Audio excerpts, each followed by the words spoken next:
Hello students, welcome back to my channel. So friends, जैसा कि आपको पता है कि सिलेबस तो रिड्यूस होगा ही होगा, और जैसे मैंने आपको अपनी प्रीवियस वीडियो में ही बताया था कि 30% सिलेबस जो है वो रिड्यूस हो सकता है, क्योंकि सेशन जो है बहुत लेट स्टार्ट होगा कोरोना वायरस की वजह से। तो 30% का मतलब है अप्रॉक्स 3 से 4 चैप्टर तो रिमूव होंगे ही होंगे। सो इस वीडियो में मैं आपको बताऊंगी कौन से चैप्टर हैं जो बहुत ज़्यादा इंपॉर्टेंट है और आपको करने ही करने हैं, और ऐसे कौन से चैप्टर हैं जो पॉसिबिलिटी है कि सीबीएसई जो है उनको रिमूव कर दे। सो ये एक कोर्स स्ट्रक्चर है क्लास 10th का जो इस बार आया है इस वाले सेशन के लिए 20 to 21 के लिए। सो आपको पता है जो मार्क एनुअल एग्जामिनेशन होते हैं वो टोटल 80 मार्क्स का होता है, और 20 मार्क्स आपके इंटरनल असेसमेंट के होते हैं। सो इस तरह से जो 80 मार्क्स हैं, आप देख सकते हैं यहाँ पे कि 5 यूनिट्स में आपका साइंस जो है क्लास 10 का वो डिवाइड हुआ है।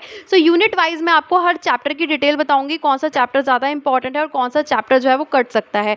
सबसे पहले यूनिट फर्स्ट की बात करते हैं। जैसा आप देख रहे हैं कि यूनिट फर्स्ट जो है सबसे ज़्यादा मार्क्स की है, सबसे ज़्यादा वेटेज है, और ये जो है 25 मार्क्स की है। Chemical substance, nature and behaviour, ये जो यूनिट है वो बहुत ज़्यादा इंपॉर्टेंट है, और इस यूनिट में टोटल 5 चैप्टर्स हैं। तो यहाँ पे एक एक चेक करके मैं आपको चैप्टर बताऊंगी। चैप्टर नंबर फर्स्ट जो है वो केमिकल रिएक्शंस और इक्वेशन है, जिसमें आप अलग अलग तरह की केमिकल इक्वेशन पढ़ेंगे, केमिकल इक्वेशन को कैसे बैलेंस किया जाता है वो देखेंगे, और अलग अलग टाइप की केमिकल रिएक्शंस हैं जैसे कि combination, decomposition, displacement, double displacement, oxidation, redox reaction. तो बेसिकली ये वाला जो चैप्टर है ये एक बेसिक चैप्टर है। आगे आने वाले सारे चैप्टर्स के लिए अगर मैं बात करूँ इस यूनिट के जितने भी चैप्टर हैं उन सब के लिए एक बेसिक चैप्टर है। सो ये चैप्टर तो मोस्ट इंपॉर्टेंट है और ये जो है बिल्कुल भी कट नहीं होगा। सो चैप्टर नंबर 2 की बात करते हैं, acid, base and salt. Acid, base और सॉल्ट के अंदर आप एसिड्स, बेस और सॉल्ट की अलग अलग प्रॉपर्टीज पढ़ेंगे, केमिकल प्रॉपर्टीज, फिजिकल प्रॉपर्टी, और एक पीएच कंसेप्ट है जो कि बहुत ही ज़्यादा इंपॉर्टेंट है। इसके अलावा बहुत सारी चीज़ें जैसे sodium hydroxide, bleaching powder, baking soda, washing soda, plaster of Paris, इन सब का प्रिपरेशन जो है इस चैप्टर में आने वाला है। सो ये चैप्टर भी मोस्ट इंपॉर्टेंट है। दोनों चैप्टर जो है बहुत इंपॉर्टेंट है और ये आपको करने ही करने हैं। थर्ड चैप्टर की बात करते हैं, मेटल्स एंड नॉन मेटल, जिसके अंदर फिजिकल प्रॉपर्टी है मेटल की और नॉन मेटल की, रिएक्टिविटी सीरीज है और कोरोजन है और इट्स प्रिवेंशंस है। तो ये थोड़ा चैप्टर तो थोड़ा सा कम इम्पॉर्टेंट है as compared to first and second chapter. तो हो सकता है कि ये चैप्टर जो है इस बार रिमूव हो जाए। तो अगर आप अपनी प्रिपरेशन आपने स्टार्ट कर दी है तो इन चैप्टर को अभी थोड़ा रहने दें, इन चैप्टर को ना पढ़ें, क्योंकि ये थोड़ा कम चांसेस हैं इस बार बोर्ड के एग्जाम में इनको हो सकता है कि ये कट हो जाए। Carbon and its compound chapter जो है इसकी बात करते हैं। सो ये चैप्टर बहुत ही ज़्यादा इंपॉर्टेंट है, क्योंकि इसके अंदर फंक्शनल ग्रुप्स हैं, halogens, alcohols, ketones, aldehydes, alkenes, alkynes, hydrocarbons है, इथेनॉल, इथेनॉइल एसिड। तो ये चैप्टर मोस्ट इंपॉर्टेंट है और ये चैप्टर ज़रूर आने वाला है। सो ये चैप्टर आप अच्छे से करें क्योंकि ये बहुत इंपॉर्टेंट चैप्टर है। पीरियोडिक क्लासिफिकेशन ऑफ एलिमेंट, जिसके अंदर मॉडर्न पीरियोडिक टेबल है। तो ये जो चीज़ है जिसके अंदर आप वैलेंसी पढ़ेंगे, एटॉमिक नंबर पढ़ेंगे, मेटल और नॉन मेटल की प्रॉपर्टीज़ भी इसमें आ जाएंगी। सो ये चैप्टर 5 भी बहुत ज़्यादा इंपॉर्टेंट है। तो इस वाली यूनिट में हमने सिर्फ एक ही चैप्टर ऐसा देखा मेटल और नॉन मेटल का जो कट हो सकता है, और बाकी के सारे चैप्टर इस यूनिट में मोस्ट इंपॉर्टेंट है। सो इसके बाद हम यूनिट सेकेंड की बात करते हैं। यूनिट सेकंड है वर्ल्ड ऑफ लिविंग, जो कि सेकंड जो है मोस्ट इंपॉर्टेंट यूनिट है और 23 मार्क्स की है। तो इसके अंदर भी बेसिकली 4 चैप्टर हैं। फर्स्ट चैप्टर लाइफ प्रोसेस का है, जिसमें आप न्यूट्रिशन, रेस्पिरेशन, डाइजेस्टिव सिस्टम है, ह्यूमन सर्कुलेशन सिस्टम है, हार्ट के बारे में, किडनी के बारे में, एनिमल और प्लांट की। सो ये सब चीज़ें जो है मोस्ट इंपॉर्टेंट है और ये बेसिक है। सो ये चैप्टर इंपॉर्टेंट है, ये चैप्टर बिल्कुल भी रिमूव नहीं होगा। कंट्रोल एंड कोऑर्डिनेशन, जिसके अंदर हॉर्मोन्स हैं, प्लांट हॉर्मोन्स हैं, एनिमल्स के बारे में है, नर्वस सिस्टम के बारे में है।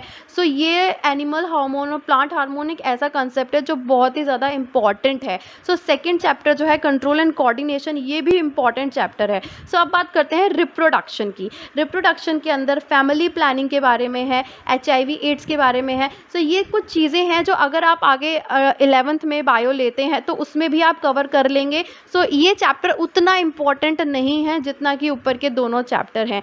हेरिडिटी और इवोल्यूशन की बात करते हैं, इसके अंदर बहुत सारे नए कंसेप्ट हैं, इवोल्यूशन के बारे में है और ब्रीफ इंट्रोडक्शन कह सकते हैं। सो यहाँ पे मैं आपको बताऊंगी रिप्रोडक्शन और हेरिडिटी एंड इवोल्यूशन दोनों में से कोई भी एक चैप्टर जो है सीबीएसई रख सकता है, एक चैप्टर हटा दे और एक चैप्टर वो रख ले। तो ये बेसिकली इन दोनों में थोड़ा डिफरेंस कन्फ्यूजन है, तो ये हमें जब एक्चुअल में सिलेबस आएगा तभी पता चलेगा। सो अब बात करते हैं थर्ड वाली यूनिट की, नेचुरल फिनोमेना, जो कि 12 मार्क्स की है। सो नेचुरल फिनोमेना के अंदर बेसिकली 2 चैप्टर हैं, एक तो है लाइट के ऊपर, रिफ्लेक्शन ऑफ लाइट और रिफ्रैक्शन ऑफ लाइट। तो रिफ्रैक्शन और रिफ्लेक्शन ये दोनों ही चैप्टर जो है, ये पूरा एक चैप्टर है, बेसिकली बहुत बड़ा चैप्टर है जिसके अंदर लेंस है, मिरर फॉर्मूला है और बहुत सारे न्यूमेरिकल्स जो हैं इसके अंदर हैं। तो न्यूमेरिकल्स जो है बहुत इंपॉर्टेंट पार्ट होता है फिजिक्स का, तो ये चैप्टर मोस्ट इंपॉर्टेंट है, ये चैप्टर बिल्कुल भी रिमूव नहीं होगा। और एक ह्यूमन आई के ऊपर है जिसमें पूरा स्ट्रक्चर है ह्यूमन आई का, हाइपरमेट्रोपिया, मायोपिया, डिफेक्ट्स हैं, विजन है, करेक्शन है। तो ये दोनों चैप्टर जो है, इस यूनिट के दोनों ही चैप्टर जो है मोस्ट इंपॉर्टेंट है और ये बिल्कुल भी रिमूव नहीं होंगे। सो ये चैप्टर्स जो है आप अच्छे से करें अगर आप अपनी प्रिपरेशन स्टार्ट कर चुके हैं तो। अब बात करते हैं नेक्स्ट यूनिट की, करंट की, जो कि 13 मार्क्स की है। 13 मार्क्स की ये जो यूनिट है इफेक्ट्स ऑफ करंट, इसके अंदर 2 चैप्टर्स हैं, एक तो इफेक्ट्स ऑफ करंट है और एक मैग्नेटिक इफेक्ट्स ऑफ करंट है।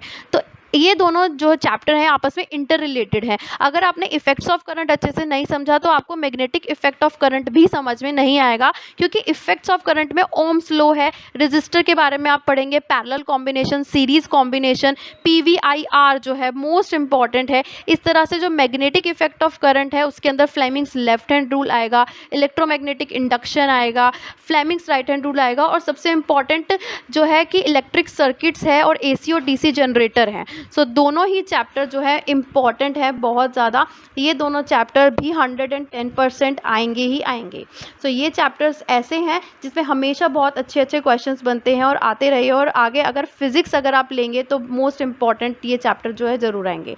नेचुरल रिसोर्स सबसे लास्ट यूनिट की बात करते हैं, जिसके अंदर बेसिकली 3 चैप्टर हैं, sources of energy, our environment and management of natural resources. तो सोर्सेज ऑफ एनर्जी एक ऐसा चैप्टर है जिसके अंदर कन्वेंशनल और नॉन कन्वेंशनल रिसोर्सेज के बारे में है, renewable and non renewable energy के बारे में है। सो ये एक ऐसा कंसेप्ट है जिसमें जो स्टूडेंट है वो 8th क्लास से पढ़ते आ रहे हैं, 8th में भी है, 9th में भी है, बायोडिग्रेडेबल और नॉन बायोडिग्रेडेबल सब्सटेंस भी, ओजोन डिप्लीशन के बारे में भी काफ़ी लंबे समय तक स्टूडेंट जो है पढ़ते आ रहे हैं। सो ये चैप्टर इतने इंपॉर्टेंट नहीं है, तो ऐसा हो सकता है कि इन दोनों में से CBSE एक रखे या दोनों ही हटा दे। बाकी मैनेजमेंट ऑफ नेचुरल रिसोर्सेज ये थोड़ा इंपॉर्टेंट है, क्योंकि इसके अंदर ऊपर के दोनों चैप्टर जो है वो कवर हो जाएंगे। इसके अंदर लिमिटेशंस भी हैं, एडवांटेजेस भी हैं और नेचुरल रिसोर्सेज को कैसे सस्टेन किया जाए वो भी है। तो ये चैप्टर जो है हो सकता है CBSE रख ले। बाकी अगर सोर्सेज की बात करें तो CBSE ने अपना करिकुलम जो है रैशनलाइज करना बिल्कुल स्टार्ट कर दिया है, और ऐसी बात आ रही है कि 1 महीने में वो बिल्कुल रिड्यूस करके करिकुलम जो है ला देगी, नया सिलेबस जो है आ जाएगा। सो यहाँ पे वीडियो अच्छी लगी हो तो फ्रेंड्स के साथ शेयर कीजिए, लाइक करिए, कमेंट करके अपने कमेंट्स को ज़रूर शेयर कीजिए कौन सा चैप्टर आपके लिए ज़्यादा इंपॉर्टेंट है, कौन सा नहीं है।